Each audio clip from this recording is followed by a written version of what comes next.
You know what's mad to think is the fact that an American YouTuber is able to travel around Africa more freely than Africa's richest man, who's like, I think he's worth 30 billion USD or something. That is wild to think, because you'd think that having so much money, he wouldn't be restricted. You could just get on a private jet and fly around. But what many people forget is that you still need visas, and you still need permission to go to these countries by the country. By your passport, it might be automatic permission, depending on the passport that you have, or you're gonna have to apply for a visa. And I'm not gonna lie to you, bro, Dangote has been on record to say that he needs at least 35 different visas to travel around the continent of Africa. At least you can come here visa free. No, here is the best example, but I told him that, yes, as an investor, as somebody who really wants to make Africa great, I have to now apply 35 different visas on my passport. And I told Mr. President, I said, Mr. President, I really don't have the time to go and be dropping my passports in embassies. It's actually mad to think, like, you think that money solves these issues, but it doesn't. And I was thinking, why is this? Like, why does Dangote struggle? He's clearly a high value guy, they'd love to have him in the country to invest or whatever, but it's down to his passport. It's down to other African countries not really being fully integrated with each other, still having like security issues, whether that be like domestic terrorism or all these other things that they go through, meaning that like a lot of African countries don't want people to come in because they'll feel like there'll be a threat or a hazard or something. Those citizens on average will be a threat or a hazard. And in that same clip that I just showed you, the French guy next to him is able to go to 3 different countries on the same visa. I remember that there are 3 countries, Uganda, Kenya, and Rwanda. You have 1 visa for the free when you are a tourist. And yeah, that's kind of crazy. And when I look at it, I'm looking at it like, wow, this is why African talent struggles. So many talented people in Africa don't really get the opportunities that they deserve because within their own continent, they're not able to work freely.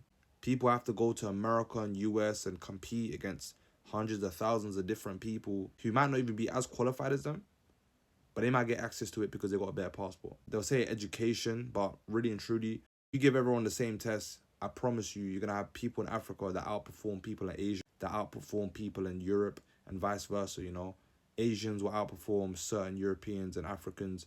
It doesn't really matter what university you go to. The thing that matters is if you actually know what you're talking about. So it's kind of sad to see, and I feel like as a continent, Africa has so much potential and they really need to fix this.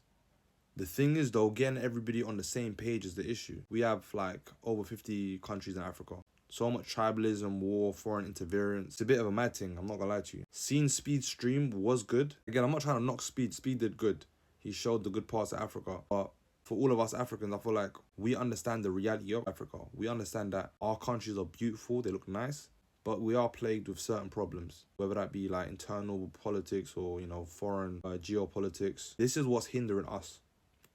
This is what's hindering Africa as a whole. And honestly, I'd love to see, Dangote be able to travel freely around the continent because he shouldn't really be having issues. Like, he's a billionaire. He got 30 billion USD or something like that in net worth. I don't even know, but he's a billionaire regardless. Like, this shouldn't be an issue. He should be able to get on a private jet and go to whatever country he has to go to with little to no issues within Africa. And like what he said, if it was fair all round, I don't think it would be an issue. But when you're saying he can't travel, but someone with a French passport, UK passport, American passport can travel more freely than he can in his own continent, that's mad to me. I can't even lie to you. Speed was really going to these African countries with just a camera chilling, fam. Vibing. Whereas Dangote, bro, he probably need a whole embassy, bro, to bring his freaking portable charger or some shit. Do you get it? Like, it's a mad thing. And by no means am I saying that Africa don't have a part to play in this. Of course they have a part to play in this. Africa needs to get their internal politics sorted,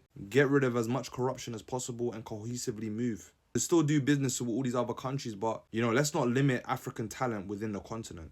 Why do you need to go to other countries when you can literally get the same, if not better quality in Africa? And all you need is to give them a chance, that's it. And part of that is fixing up these visa, passport, travel issues. But yeah, that's just my little rant. Let me know in the comments down below your thoughts about this whole situation. Get a visa. But you see, the most annoying thing is that, yes, if you are treating everybody the same, then I can understand. I can assure you, Patrick doesn't need 35 visas.